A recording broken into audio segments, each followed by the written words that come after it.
Rasul bersabda, umatku tidak akan mengalami kiamat. Dunia ini tidak akan pernah kiamat sampai 10 tanda besar kiamat muncul seluruhnya. Apabila yang pertama sudah keluar, yang kedua pasti menyusul dengan cepat, yang ketiga, keempat, kelima dan seterusnya. Harazatun manzumatun fi silk yuqta'u silkun yatba'u ba'daha ba'dah. 10 tanda besar kiamat ini, kata Nabi, persis seperti 10 butir-butir marjan yang di tengah-tengahnya ada ruangan kosong, lalu dimasukkan tali antar satu butir dengan butir yang lain, dihubungkan oleh tali tersebut, mirip seperti butir-butir tasbih. Di bagian bawahnya dikasih simpul sehingga tertahan butiran itu keluar. Yuqta'u silkun, ketika simpul itu dipotong, apa yang terjadi? Butiran pertama keluar. Bagaimana butiran kedua? Langsung menyusul. Yang ketiga, keempat, kelima, keenam, susul menyusul dengan sangat cepat. Antara jarak butiran pertama keluar dengan kedua sangat dekat. Jangan fikir sampai ribuan tahun, ratusan tahun, puluhan tahun. Tidak, sangat dekat. Kalau yang pertama sudah keluar, yang kedua pasti di belakangnya menyusul, yang ketiga menyusul lebih cepat lagi, yang keempat lagi lebih cepat, seterusnya seperti itu. Harazatun manzumatun fi silk yutba'u silkun yatba'u ba'daha yuqta'u silkun yatba'u ba'daha ba'dan. 10 tanda besar kiamat ini 7-nya akan disaksikan oleh umat Nabi. Kita umat Nabi masih hidup di bumi sempat menyaksikan yang 7 ini. 3 yang sisa akan disaksikan oleh orang-orang kafir saja yang masih tersisa hidup di dunia. Apa yang 7? 7 itu 4-nya ada pada fase keempat, ya. Kemudian 3-nya terjadi pada fase kelima.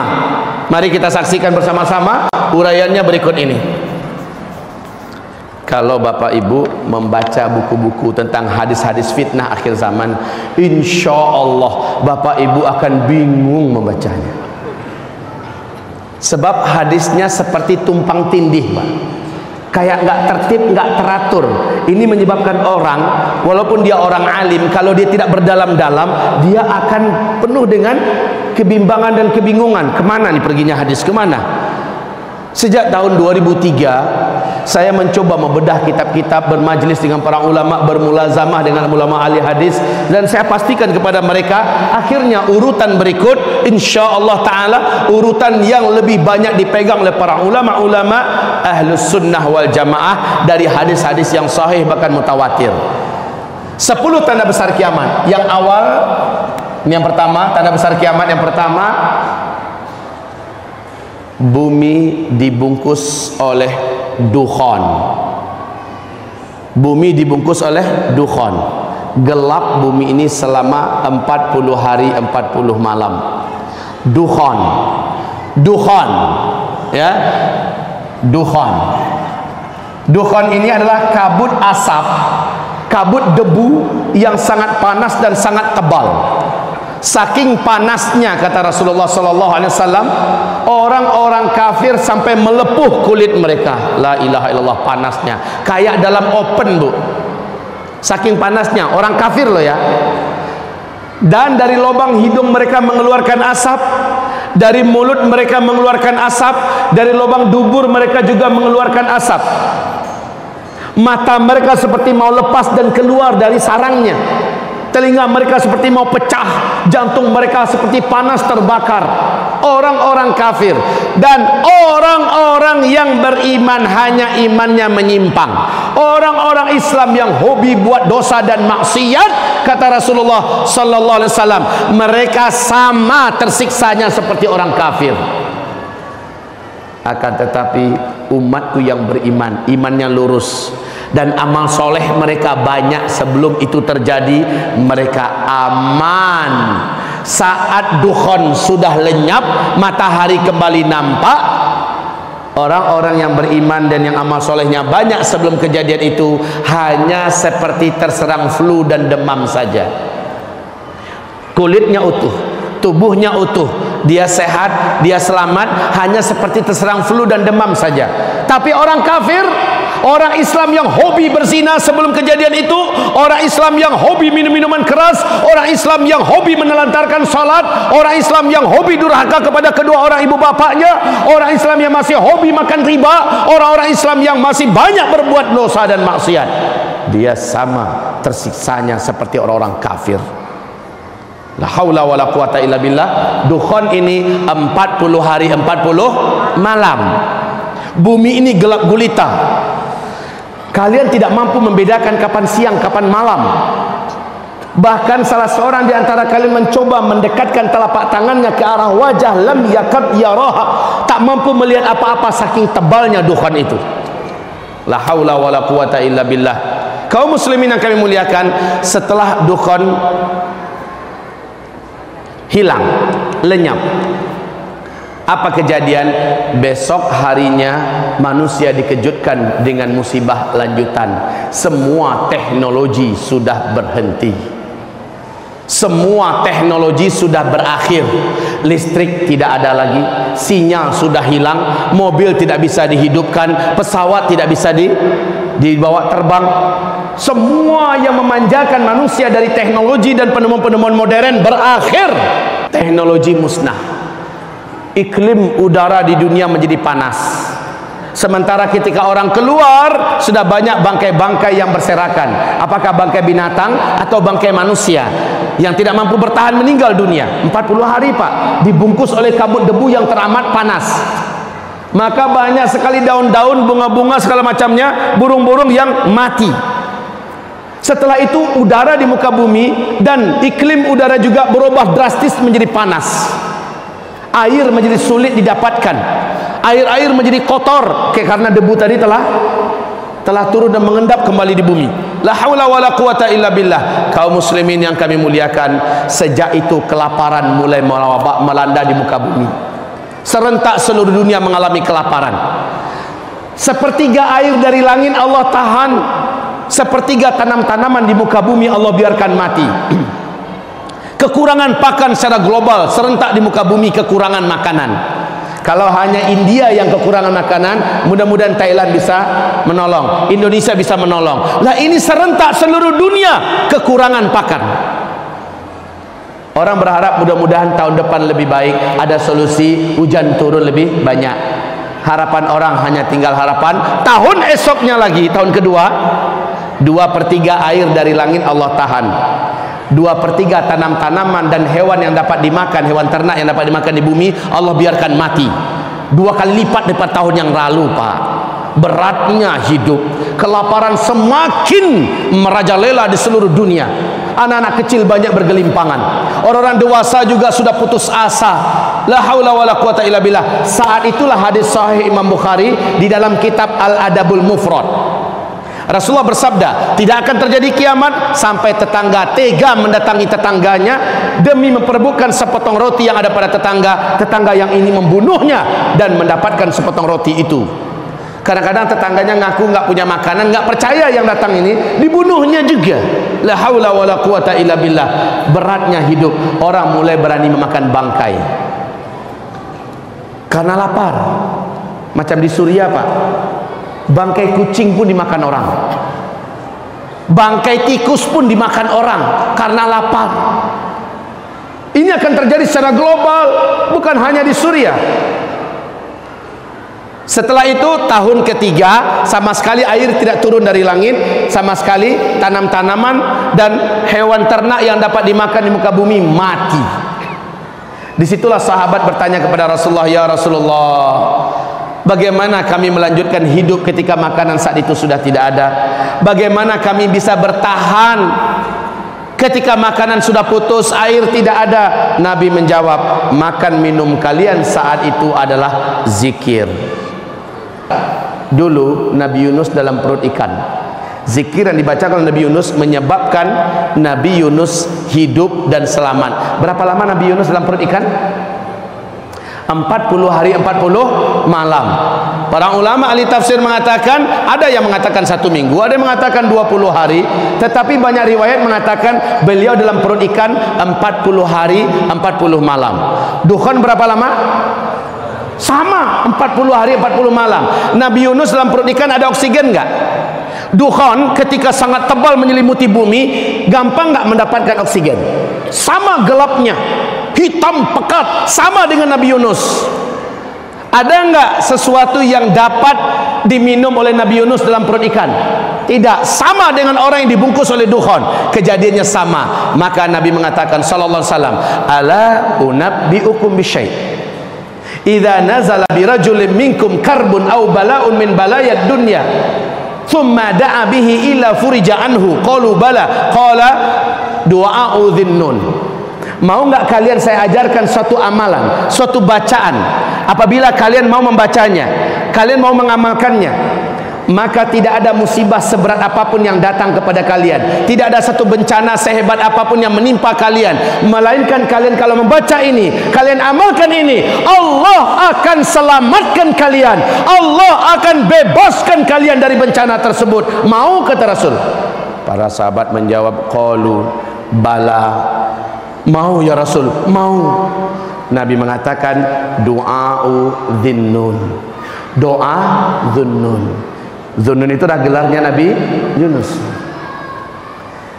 La ilaha illa anta subhanaka inni kuntu minaz zalimin.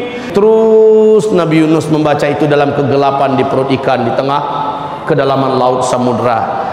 Terdengar zikir itu membumbung ke arasy Allah, mengguncang arasy Allah.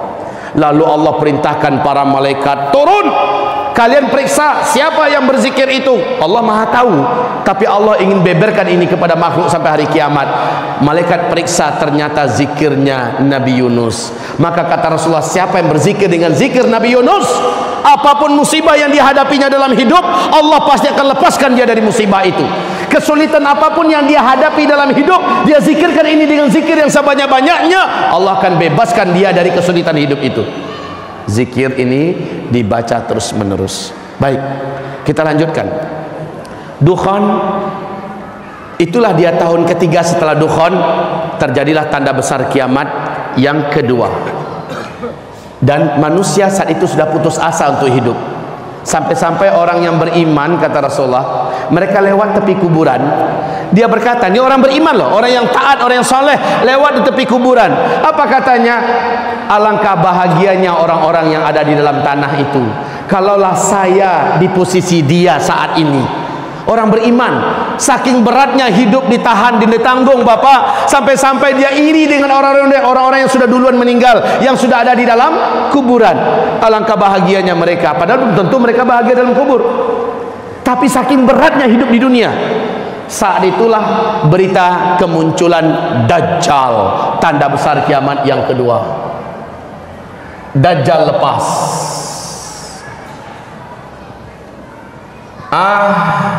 Manusia sudah mengimpi-impikan datangnya makhluk paling celaka ini. Manusia sudah lama merindu-rindukan datangnya. Kenapa? Didengar kabar Dajjallah yang sanggup menyelamatkan manusia. Maka orang rindu ingin berjumpa dengannya, kecuali orang yang beriman. Orang beriman tahu persis Dajjal sudah dekat mau keluar. Lalu orang beriman makin merapat kepada Allah, makin banyak sujudnya, makin banyak angkat doa dan tangannya ke langit, makin minta agar Allah lindungi dari Dajjal. Dan ternyata benar, Dajjal lepas. Ma baina khalqi Adam ila qiyamis sa'ah fitnatun akbar minad Dajjal. Sejak Adam diciptakan sampai kiamat, tidak ada fitnah yang lebih hebat, yang lebih berat, yang lebih dahsyat melebihi fitnahnya Dajjal. Dajjal manusia biasa, Ma min nabiyyin mursal, tidak ada seorang nabi pun yang diutus oleh Allah ke muka bumi melainkan pasti memperingatkan kaumnya tentang bahaya Dajjal. Hati-hati Dajjal, hati-hati Dajjal. Setiap nabi ingatkan kaumnya, hati-hati Dajjal. Dan Rasulullah bersabda sallallahu alaihi wasallam, kalau saat Dajjal itu keluar saya masih hidup, saya yang akan menghadang Dajjal, saya yang akan melawan Dajjal, kata Rasulullah. Tapi kalau saat itu munculnya Dajjal, saya sudah tidak ada. Setiap kalian harus melindungi dan membela dirinya sendiri-sendiri dari Dajjal. Kaum muslimin, Rasul menyebutkan Dajjal itu orangnya seperti ini, anak keturunan Adam. Dia lebih pendek dari kalian sedikit, hanya satu orang. Jangan fikir Dajjal itu sebuah kekuatan yang besar, ya.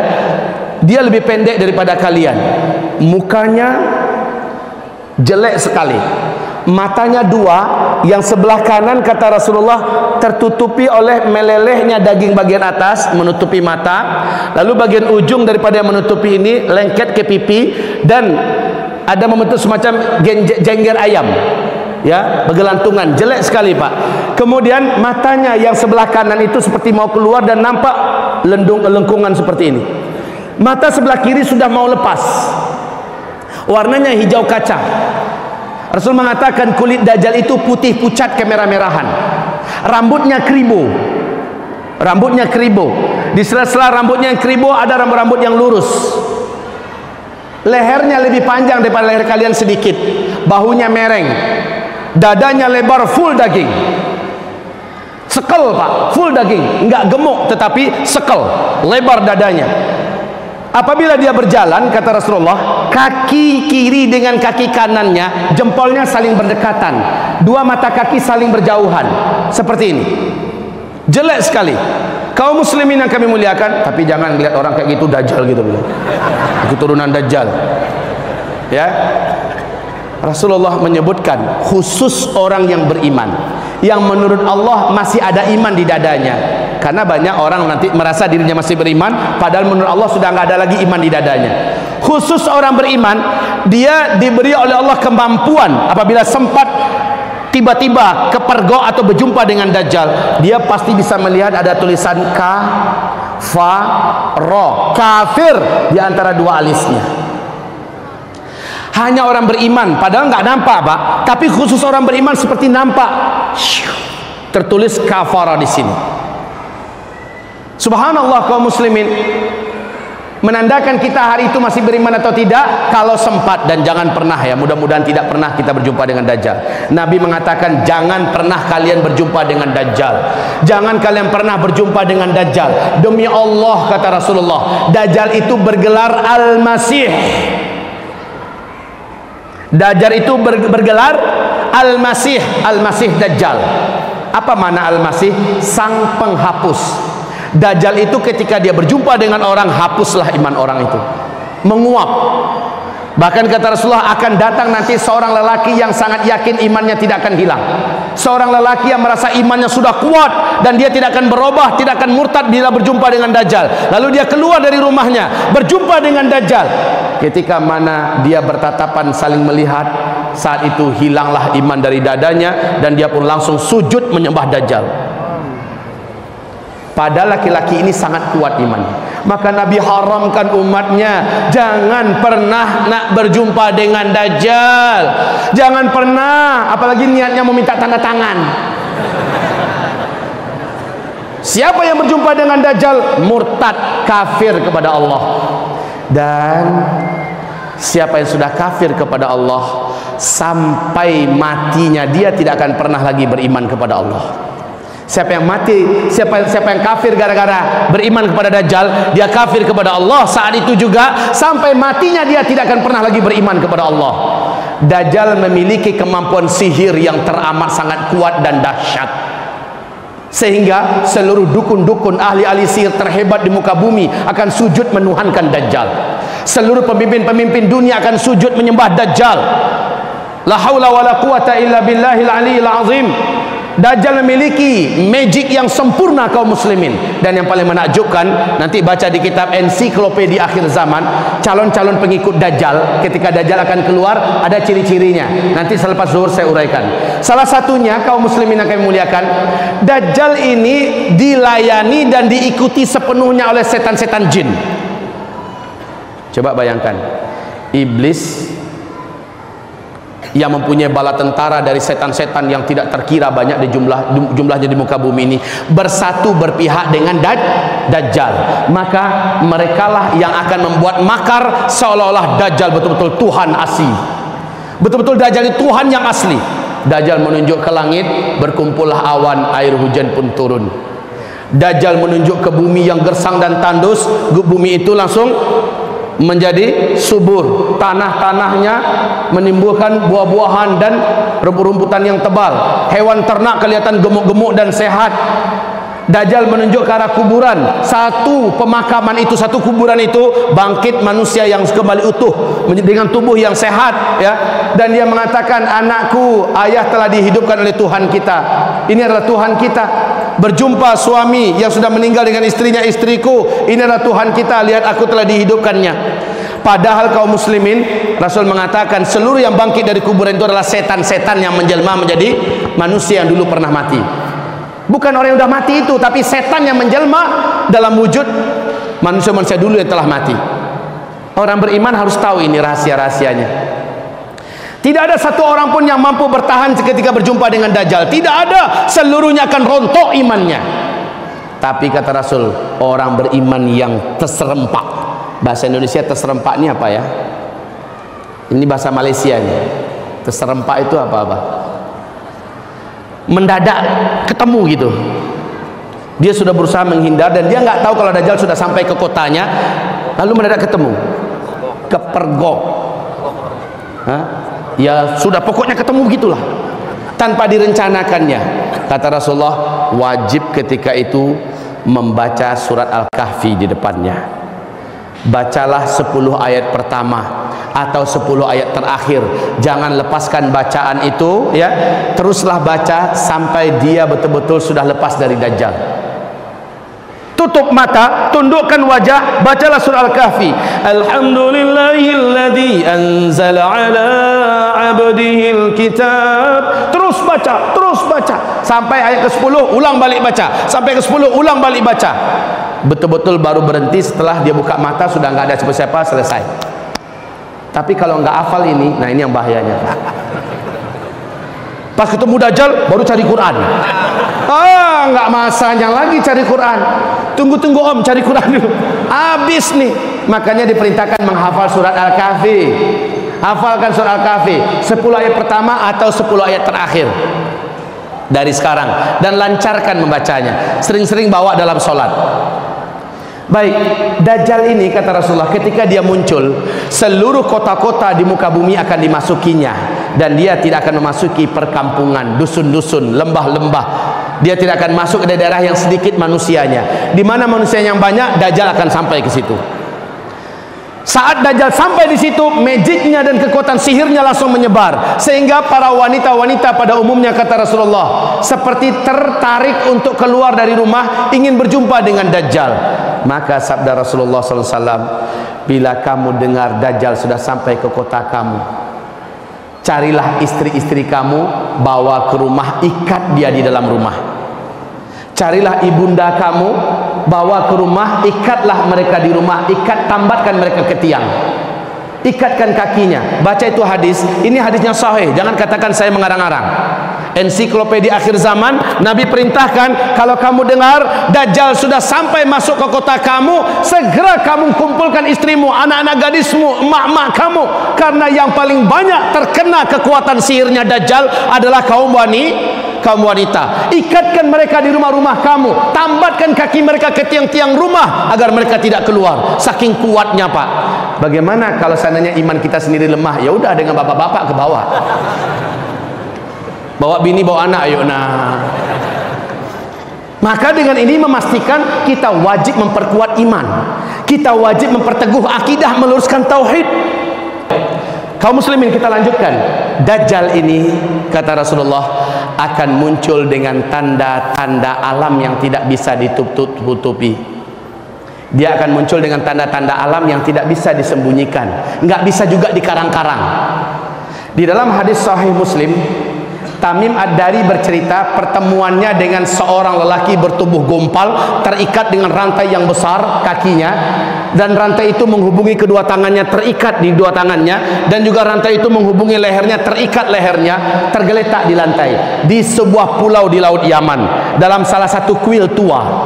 Tamim Ad-Dari dengan 20 awak kapalnya bertanya, celakalah engkau, siapa engkau? Kata lelaki yang terikat itu, kalian tidak usah takut kepada saya terikat dan saya tidak akan bisa menyakiti kalian.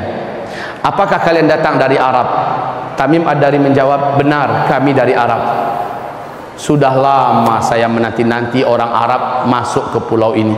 Saya mau mendengarkan perkembangan dunia terkini seperti apa. Dia bertanya, apakah sudah muncul seorang lelaki di Arab? Dia adalah orang ummi, ngaku-ngaku sebagai nabi, namanya Ahmad. Udah keluar belum? Maka dijawab oleh Tamim Ad-Dari, sudah. Oh, sebentar lagi. Kalau begitu sebentar lagi. Kalian beriman nggak dengannya? Ada yang beriman kepadanya, ada yang tidak beriman.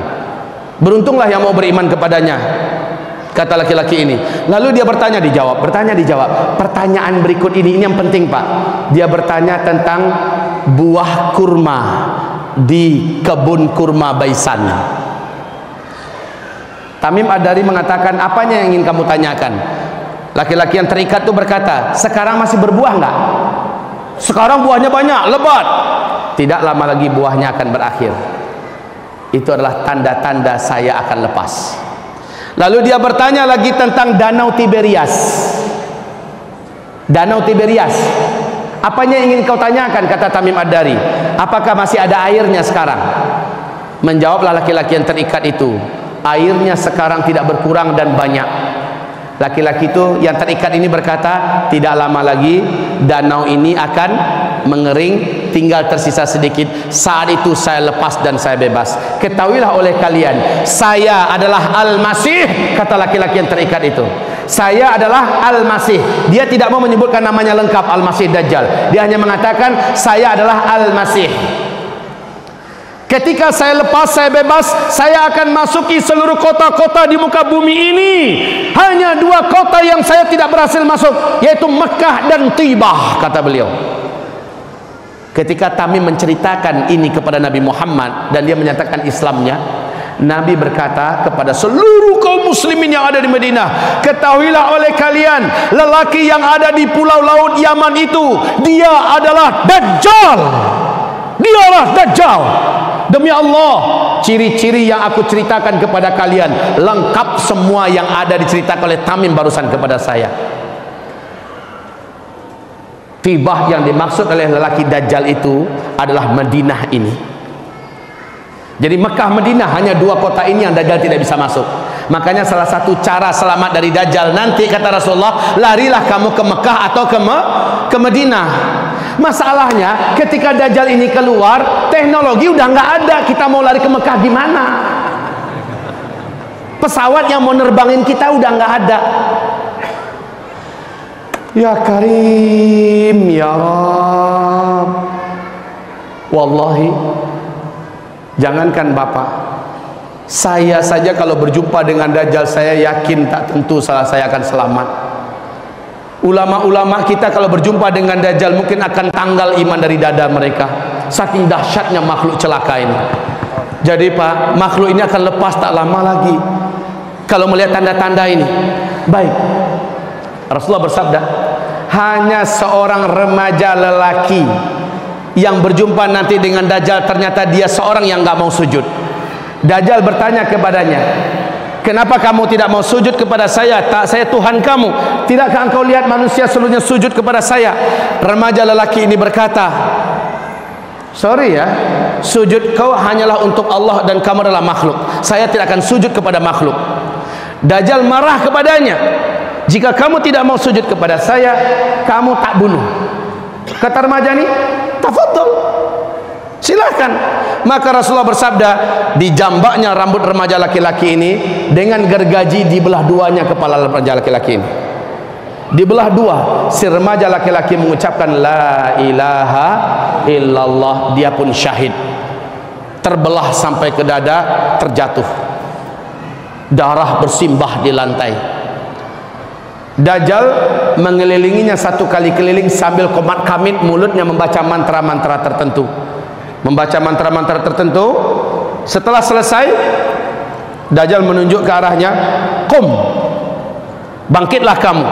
Allah izinkan, kata Rasul. Allah izinkan. Ini benar-benar nyata, bukan lagi setan yang menjelma, ya. Allah izinkan remaja laki-laki ini tubuhnya kembali menyatu. Kalau dalam film-film dongeng ini ilmu rawa rontek. Nyatu kembali, bertemu kembali tubuhnya, dan remaja ini kembali bangkit.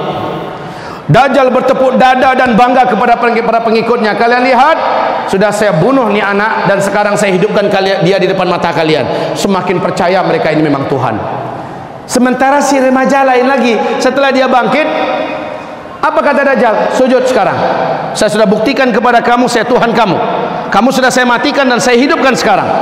Apa kata si remaja ini? Sorry Jal, setelah kejadian ini malah makin mantap iman saya, kamu asli Dajjal. Hai manusia, inilah dia Dajjal yang diceritakan oleh Rasulullah SAW.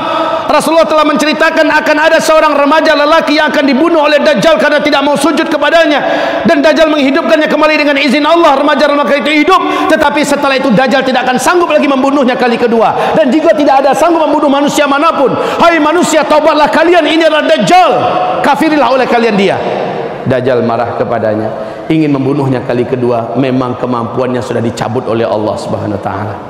Remaja lelaki ini, kalau dalam ilmu sosial, hitungan remaja itu tuan-tuan, puan-puan sekalian, bapak-bapak, ibu-ibu, remaja dalam hitungan ilmu sosial adalah dari umur 12, 13, 14, 15, 16 yang disepakati. Berselisih pendapat tentang umur 17.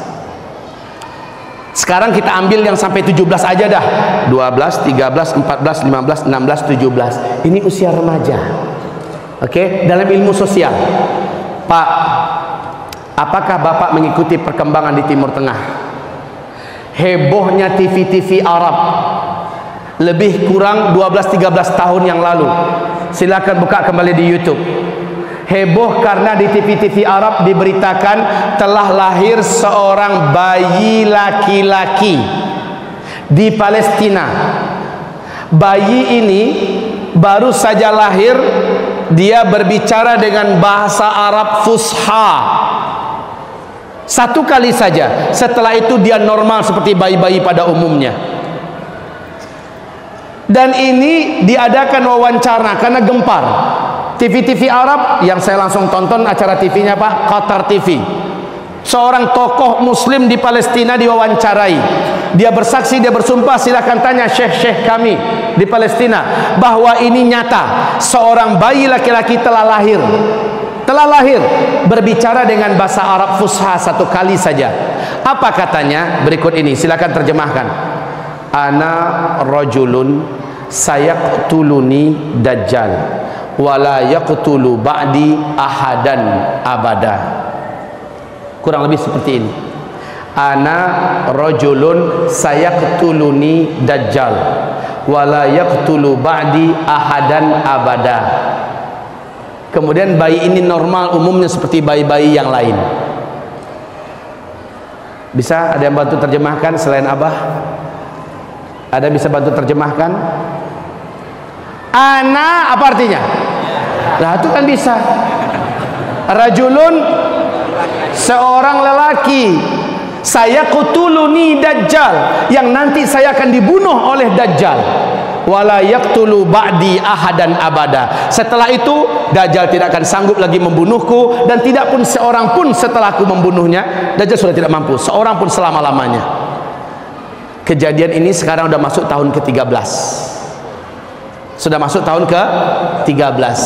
Seandainya berita ini sahih, seandainya berita ini sahih, maka semakin menguatkan keyakinan kita sudah sangat dekat Dajjal terlaknat itu akan keluar.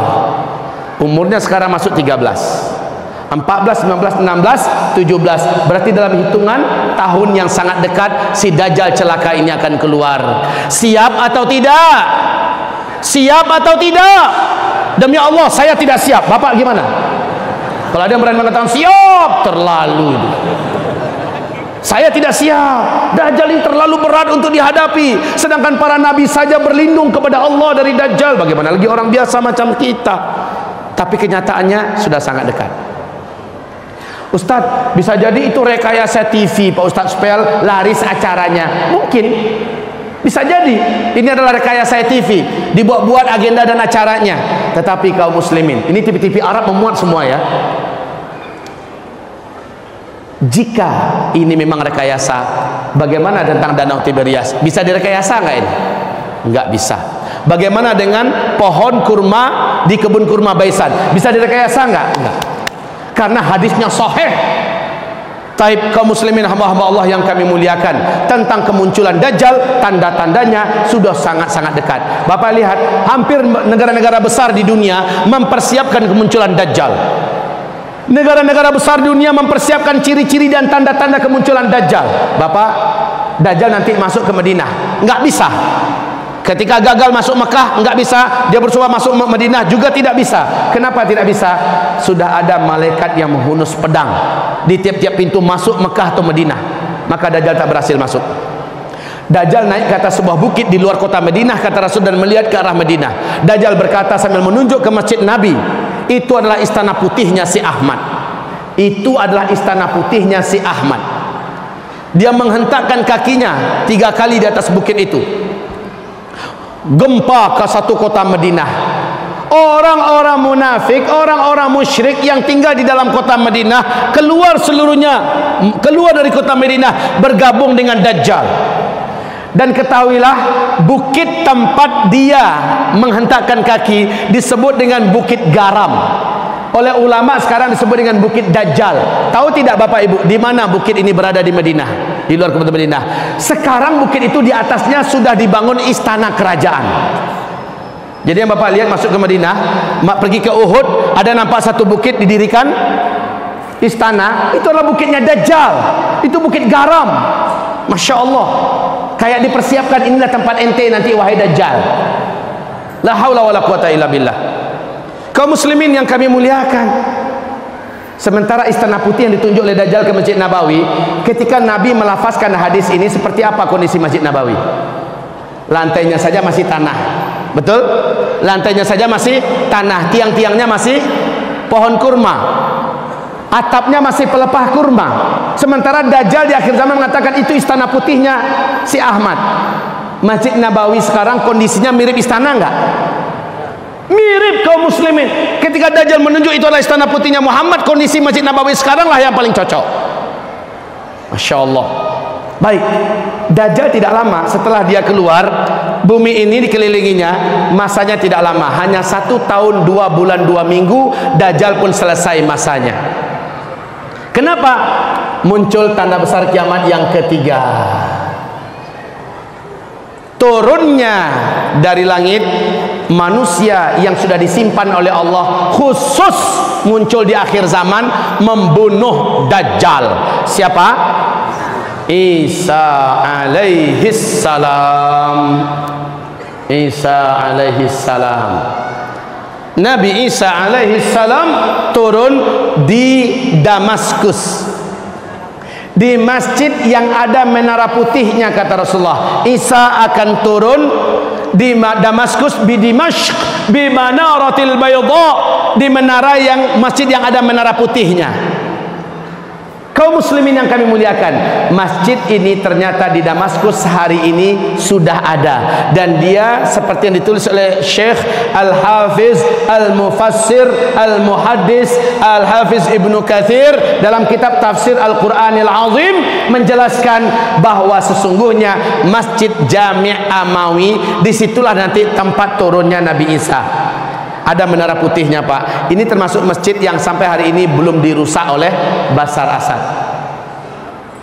Masya Allah. Kaum muslimin yang kami muliakan, Nabi Isa turun di Damaskus, bukan Isa Habibullah yang di Jombang kemarin ngaku sebagai Nabi Isa. Syukur udah tobat sekarang ya, udah tobat. Bukan, kaum muslimin, Isa turun. Al-Mahdi terkepung di masjid itu sudah sekian hari. Orang-orang beriman bersama Al-Mahdi sudah terkepung di dalam masjid itu sekian hari. Al-Mahdi ini siapa yang akan memimpin di sini? Di mana munculnya Al-Mahdi? Setelah Dukhan. Ingat baik-baik, Al-Mahdi akan muncul setelah Dukhan. Di sini Al-Mahdi muncul. Taib, kaum muslimin, Al-Mahdi menaklukkan timur dan barat. Kemudian saat Dajjal keluar, dia tidak sanggup berperang melawan Dajjal, dalam artian tidak terkalahkan Dajjal. Lalu Al-Mahdi terkepung di Masjid Jami' Amawi. Al-Mahdi, hamba-hamba Allah yang kami muliakan, dengan orang beriman salat subuh berjamaah, kumandang subuh. Kemudian selesai salat sunat fajar atau salat sunat qabliyah subuh, Al-Mahdi suruh qomat. Beliau pun maju ke depan. Saat maju ke depan, seluruh mata mengarah kepada langit. Ternyata Nabi Isa sedang turun diapit oleh dua malaikat yang masing-masing malaikat punya dua sayap yang terkembang. Nabi Isa turun. Tangan Isa yang kanan memegang bahu sebelah kiri malaikat sebelah kanannya. Tangan Isa yang sebelah kiri, telapak tangannya memegang bahu sebelah kanan malaikat yang sebelah kirinya. Isa pun turun. Rambut Nabi Isa, kata Rasulullah, bagaikan orang yang baru siap mandi, seperti ada air-air yang menetes. Orang-orang yang beriman tersenyum bahagia karena yang dinanti-nanti sudah datang, Isa alaihi salam. Dan memang mereka sangat yakin, Pak, inilah saatnya Nabi Isa harus turun. Isa pun turun. Al-Mahdi langsung mundur, mempersilahkan Isa untuk menjadi imam. Isa berkata, tidak, imam pada masa ini adalah engkau. Saya hanya penolongmu, saya hanya pendampingmu. Majulah, jadilah imam. Isa pun sholat di belakangnya. Sholat subuh selesai, zikir selesai, matahari mulai terbit. Ternyata Dajjal berhasil mendobrak pintu masjid. Dajjal masuk dengan penuh kesombongan. Orang-orang yang menjadi bala tentara Dajjal dari kalangan Yahudi Asbahan dan Yahudi-Yahudi lainnya bersatu ingin mencincang Al-Mahdi, mencincang orang-orang beriman yang ada di dalam masjid. Penuh bawa sombong dan angkuh, Dajjal masuk. Ternyata Isa berdiri. Dajjal datang, Isa berdiri. Saling bertatap-tatapanlah dua manusia legendaris akhir zaman ini, antara Isa dengan Dajjal. Dajjal langsung menjerit. Dajjal langsung menjerit. Melihat Isa menjerit, kata Rasulullah, meleleh tubuhnya. Demi Allah, kata Rasulullah, kalaulah Dajjal tetap di tempatnya, kalaulah Dajjal tetap di situ, di tempatnya, maka dia akan mencair menjadi cairan menggenang di lantai. Tapi Dajjal langsung lari. Dengan kekuatannya yang diberikan oleh Allah, Dajjal lari ke ufuk timur. Allah takdirkan Isa di atas kemampuan Dajjal punya kemampuan. Isa sudah menunggu di situ. Mau kemana, boy? Lari ke ufuk barat, sudah ditunggu oleh Nabi Isa. Terakhir Dajjal lari ke Palestina, tepat di pintu Lut, kata Rasulullah. Isa menanti di situ dengan tombak khusus, dihantamkan tombak itu ke tubuh Dajjal, tembus. Dajjal menjerit sakaratul maut, mampus tu makhluk.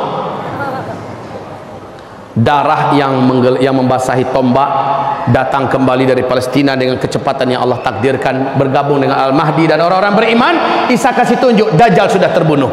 Allahu Akbar, Allahu Akbar. Orang-orang beriman berteriak. Nah, orang-orang Yahudi yang di belakang Dajjal tadi sombong-sombong siap mencincang orang-orang beriman, hilang semangat perangnya, ciut nyalinya. Langsung pedang-pedang mereka, tombak-tombak mereka buang. Mereka lari terkentut-kentut, lari bersembunyi menyelamatkan nyawa masing-masing. Saat itu, kata Rasulullah, Allah takdirkan alam yang ada berbicara. Ya muslim, hadza yahudiyun warai, ta'ala faqtulhu. Hai muslim, sini ada Yahudi di belakang saya sembunyi, tangkap, bunuh dia. Kata tembok ketika Yahudi bersembunyi di balik tembok. Kata lobang ketika Yahudi bersembunyi dalam lobang. Kata pohon ketika Yahudi bersembunyi di balik pohon. Illal gharqad, kecuali pohon gharqad. Innaha syajarul Yahud, sesungguhnya Gharqad itu adalah pohonnya Yahudi, bangsa Yahudi. Makanya 12 tahun yang lalu Pak, rabi-rabi Yahudi telah memerintahkan siapapun jadi Perdana Menteri wajib menanam pohon Gharqad sebanyak-banyaknya. Maka start penanaman pohon Gharqad di Israel lebih 12 tahun yang lalu bermula dari 2 juta batang pohon Gharqad yang hari ini sudah setinggi 14, 15 dan 16 meter Pak. Udah standby itu pohon Gharqad. Mereka tahu ini akan menjadi pohon kita di akhir zaman. Aneh itu, dia tahu dari hadis Nabi, mereka percaya Gharqad inilah pohon kemenangan mereka di akhir zaman. Mereka tanam banyak-banyak. Tapi kan udah bocor duluan ke tangan orang beriman kan? Hadisnya sudah ada. Orang beriman tahu nih kemana sisa Yahudi, pasti ke kebun pohon Gharqad. Oh, udah orang beriman datang bawa pedang-pedang mereka, lihat ada Yahudi cincang. Ada Yahudi habis Yahudi sehabis-habisnya habis. Kemudian agama Nasrani dihapuskan oleh Nabi Isa alaihissalam, salib dibinasakan, lalu Isa mengajak kembalilah ke agama tauhid yang diajarkan Nabi Muhammad sallallahu alaihi wasallam. Orang-orang Nasrani mengucapkan asyhadu an la ilaha illallah wa asyhadu anna Muhammadan Rasulullah. Kaum muslimin, muncullah tanda besar kiamat yang ketiga. Yang keempat, nauzubillah, dan ini sekaligus menjadi penutup fase keempat. Apa yang Allah ceritakan di surat Al-Kahfi? Lepaslah bangsa yang dikurung oleh Zulkarnain. Bangsa ini hobi perang dan tak terkalahkan. Bangsa ini tak punya hati, tak punya perasaan. Mereka anak keturunan cucu Adam, hidungnya pesek-pesek, mukanya bulat-bulat kata Rasulullah, seperti kuali yang kena tampar pantat kuali itu, sehingga pesek, penyet. Dan mereka jumlahnya dalam 1000 manusia 999 jumlah mereka, satu kita. Makanya kata Allah kepada Nabi Isa, "Hai Isa, hari ini tidak ada yang sanggup mengalahkan mereka. Bawalah hamba-hambaku yang beriman kepadaku bersamamu ke atas gunung Tursina. Hari ini tidak ada yang sanggup mengalahkan Ya'juj dan Ma'juj." Inilah dia tanda besar kiamat yang keempat, Ya'juj dan Ma'juj. Ya'juj dan Ma'juj.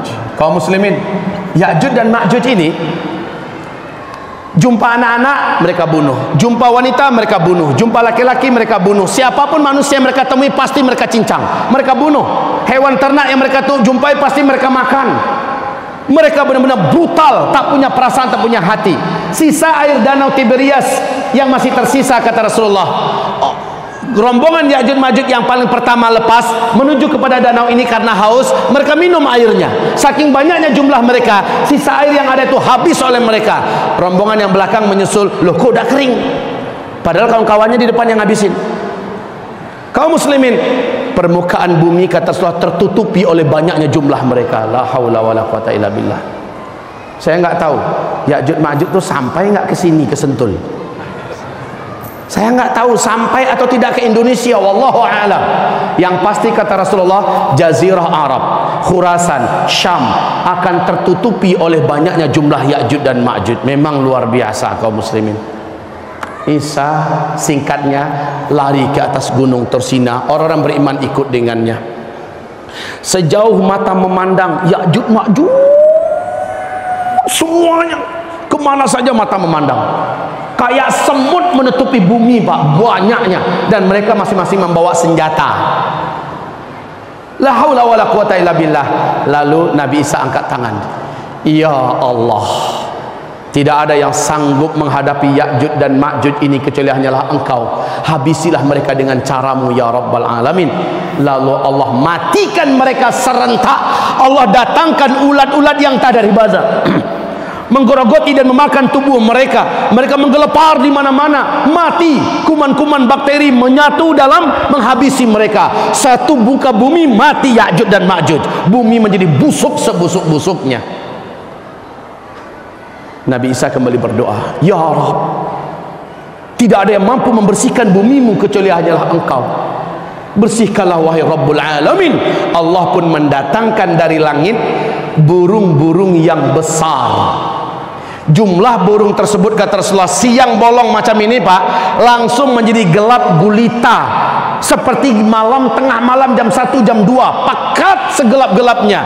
Ternyata burung itu menutupi langit, banyak betul jumlahnya Pak. Satu ekor burung tersebut kata Rasulullah besar lehernya, dan bentuk lehernya mirip dengan leher onta. Kebayang badan burung itu sebesar apa? Burung tersebut menukik ke bumi. Semua yang saya jelaskan hadisnya sahih. Bapak dapatkan di kitab ini. Hadis riwayat siapa, nomor berapa, di kitab apa, supaya jangan ada yang mengatakan ini takhayul ya, ini dongeng ya. Saya menyampaikan semuanya berdasarkan kepada dalil.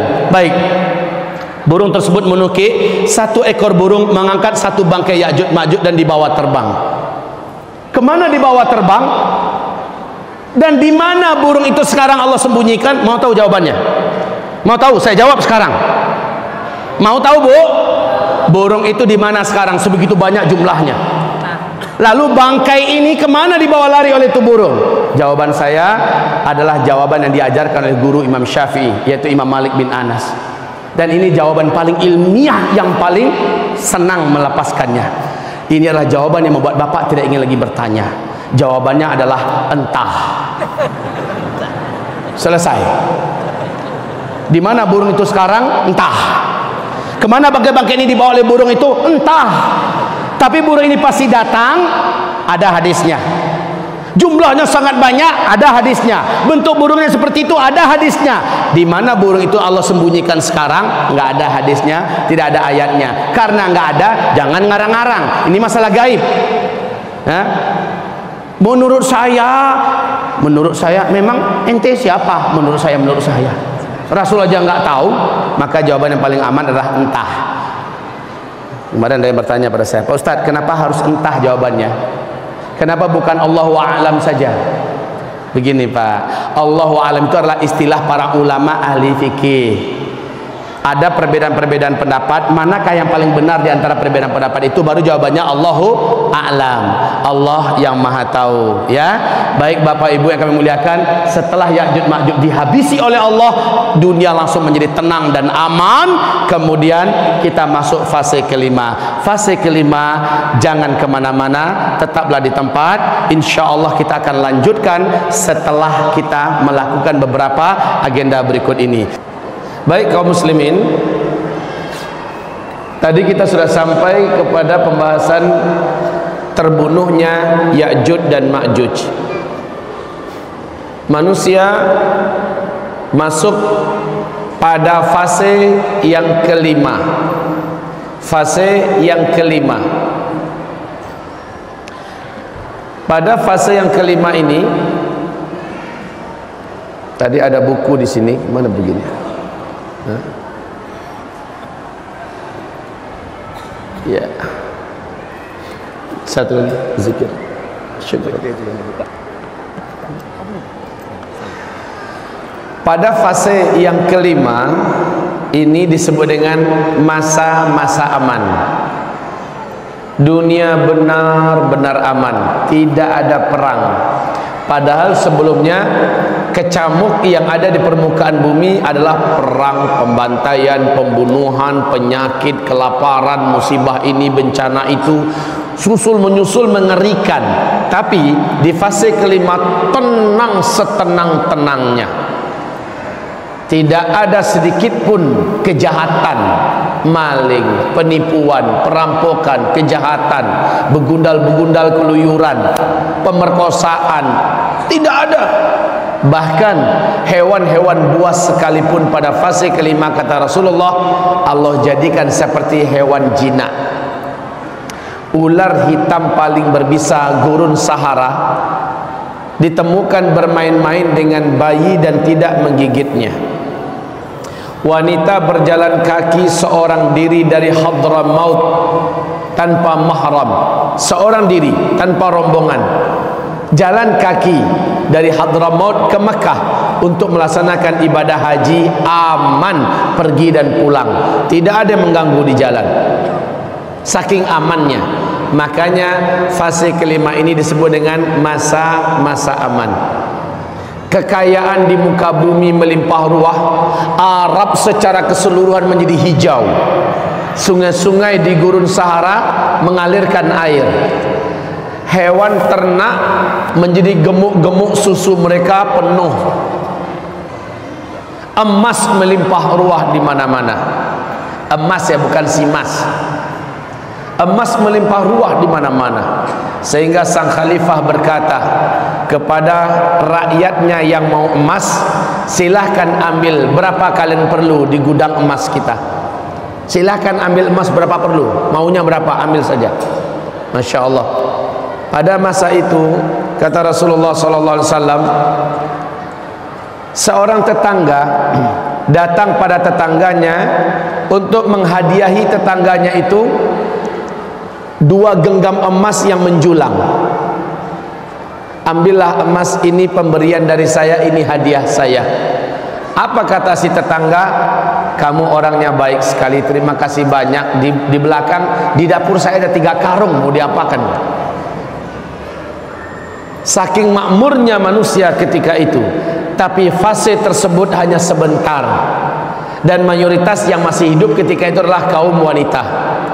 Yang laki-laki sudah banyak berpulang ke alam barzakh. Kita yang banyak sisa hidup di muka bumi adalah kaum ibu-ibu. Saya tidak tahu pada saat itu laki-laki masih berselera enggak untuk berpoligami. Kayaknya sudah tidak. Sebab apa? Semangat manusia ketika itulah beribadah, beramal, beribadah, beramal, beribadah, beramal. Ibu-ibu juga saya yakin, wallahu alam ya, kaum muslimin yang kami muliakan, pada fase yang kelima inilah terjadi 3 tanda besar kiamat susulan.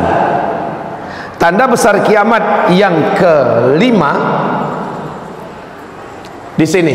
Tanda besar kiamat yang kelima, matahari terbit dari sebelah barat.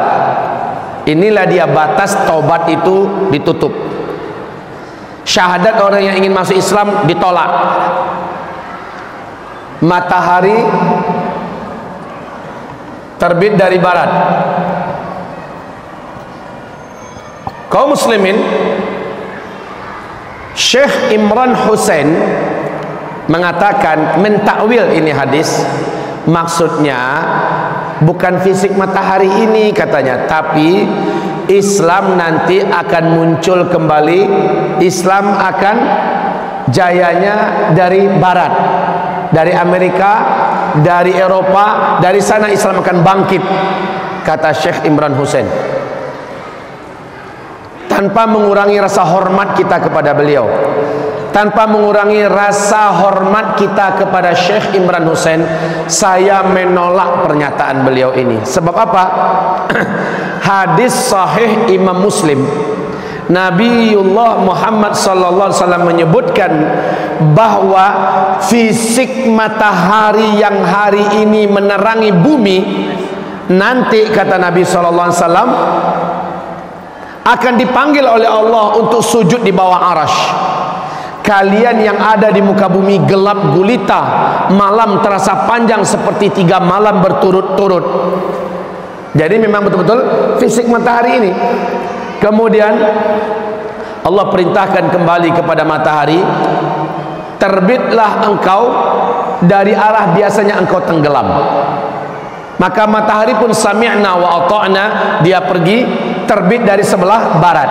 Manusia yang ada di bumi, orang beriman sudah paham, memang saatnya matahari terbit dari sebelah barat. Tandanya apa? Tandanya sudah masuk fase kelima. Tandanya malam tadi adalah malam yang sangat panjang, kata Rasulullah, seperti 3 malam berturut-turut panjangnya. Besoknya terbit dari sebelah barat. Nah, orang-orang yang selama ini masih percaya-percaya tanggung antara iya dengan tidak, saatnya mereka percaya matahari terbit dari barat, mereka ingin tobat, sayang pintu tobat sudah ditutup. Ada yang ingin menyatakan syahadat masuk Islam, sayang syahadat mereka sudah tidak lagi diterima. Hanya sampai setengah hari saja. Kemudian matahari kembali Allah perintahkan tenggelam dari sebelah barat, dia pun bergerak kembali seperti biasa, tenggelam sebelah barat.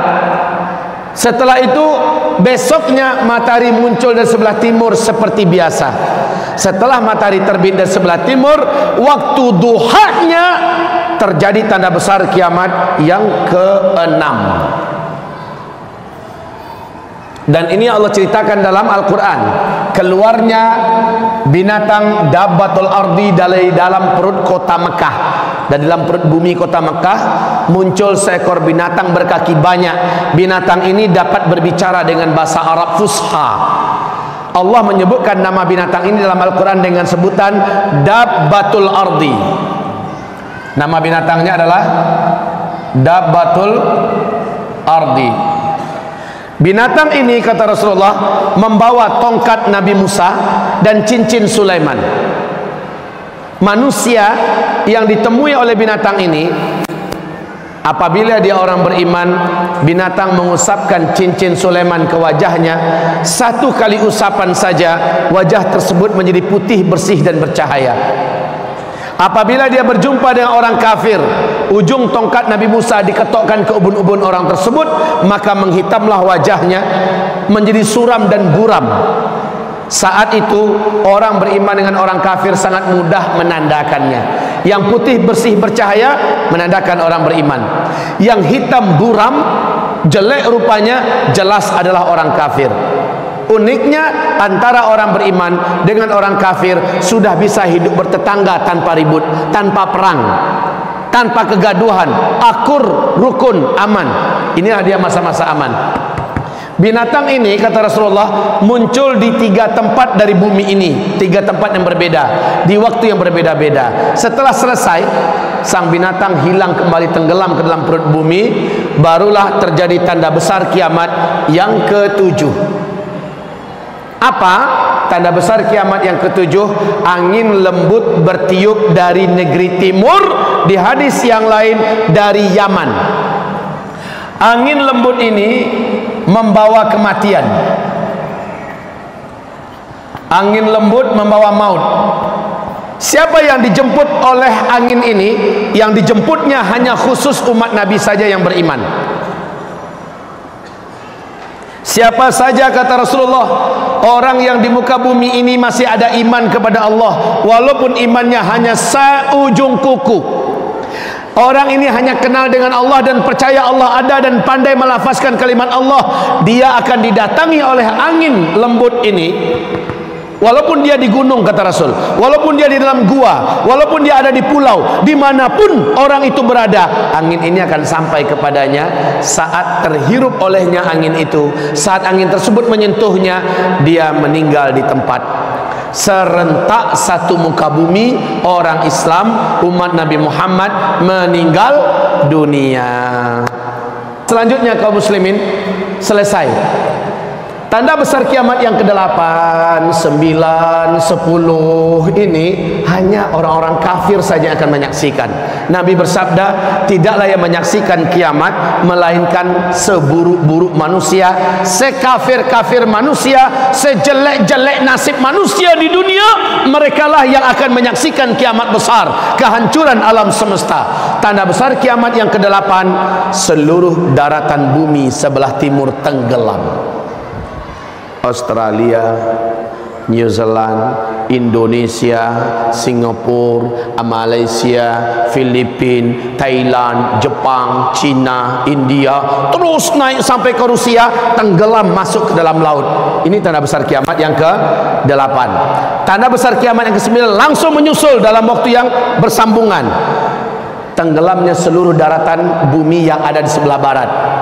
Brazil, Suriname, Amerika Serikat, Eropa, seluruhnya tenggelam masuk ke dalam laut. Yang tersisa hanyalah satu ketul kepingan bumi di timur tengah, yang terbelah 2. Ini Jazirah Arab dan ini Syam.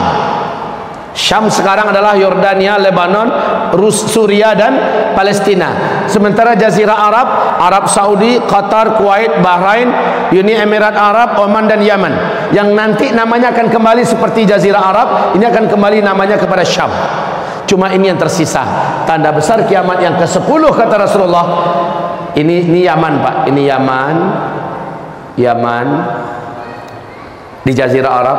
Kata Rasulullah, tanda besar kiamat yang ke-10, dari dalam perut bumi Yaman akan muncul api raksasa setinggi-tinggi gunung dan bukit. Panas sekali api itu. Rasulullah bersabda, manusia yang hidup di sini akan lari tunggang langgang menuju negeri Syam.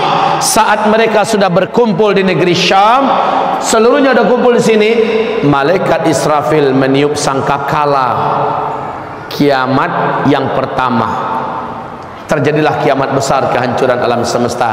Untuk Bapak ketahui semua, Pak, di Yaman hari ini sudah ada sebuah informasi yang akurat, pasti. Di Yaman hari ini, bahkan buka di YouTube kalau mau sekarang, di daratan Yaman sudah ditemukan area yang panas dan mengeluarkan asap panas. Ketika didekati oleh pakar-pakar dan ahli bumi, ahli tanah mendekat ke sana, ternyata kawasan tersebut sudah ditemukan lubang-lubang dan retakan-retakan tanah. Dari sela-sela lubang itu, Pak, kelihatan ada gelombang tekanan api yang sangat padat di dalam tanah. Dilihat kira-kira sekian puluh meter, sekian puluh meter, sekian ratus meter, sama, Pak. Di dalamnya ada gelombang tekanan api yang sangat padat. Sampai hari ini belum diketahui berapa sumber energi api yang ada di dalam itu. Allah isyaratnya sudah memberikan kepada kita sinyal-sinyal bahwa tanda besar kiamat yang ke-10 mungkin akan terjadi, sebab Allah telah mulai menyalakan di dalam perut bumi Yaman. Bara api ini sudah mulai dinyalakan oleh Allah sebagai isyarat yang tidak bisa dibantah. Baik kaum muslimin, lihat di YouTube kalau mau melihatnya, silakan lihat. Ada ini, langsung jumpa. Kalau mau lihat, buka di YouTube, langsung ketemu itu fenomena alam yang menakjubkan dan menakutkan di Yaman. Subhanallah. Kaum muslimin yang kami muliakan, 10 tanda besar kiamat.